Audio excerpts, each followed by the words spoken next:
m'appelle Amos et nous voudrions savoir à quoi ça sert le papier recyclé.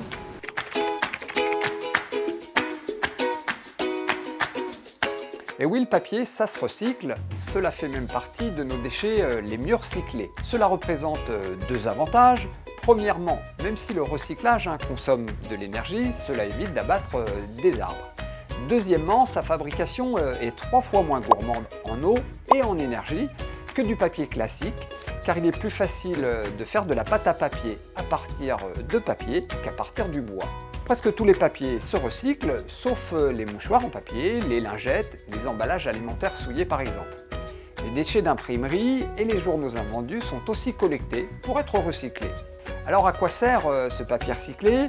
Il peut servir à fabriquer des livres, et dans ce cas-là, on essaie de recycler les papiers de bureau qui sont plus blancs. Le papier recyclé peut aussi servir à fabriquer les journaux. C'est le cas à Ouest France, le journal pour lequel je travaille et qui utilise à 99% du papier recyclé. On peut aussi fabriquer du carton, des emballages pour les œufs ou encore du papier toilette. Sachez enfin, les enfants, que le recyclage n'est pas infini. On peut recycler entre 5 et 10 fois.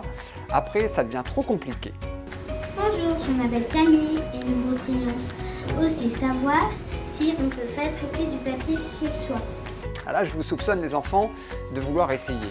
Alors, vu que je ne suis pas expert, j'ai été jeter un œil sur Internet et il y a plein de tutos vidéo que vous pourrez regarder.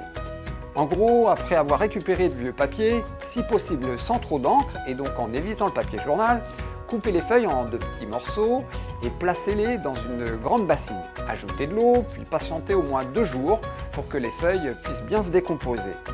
Mixez le mélange avec un mixeur ménager, étalez la pâte sur une plaque, en couche fine si possible pour enlever un maximum d'eau, appuyez sur la pâte avec une éponge, puis mettez ensuite un linge dessus, ça continuera à absorber le surplus d'eau.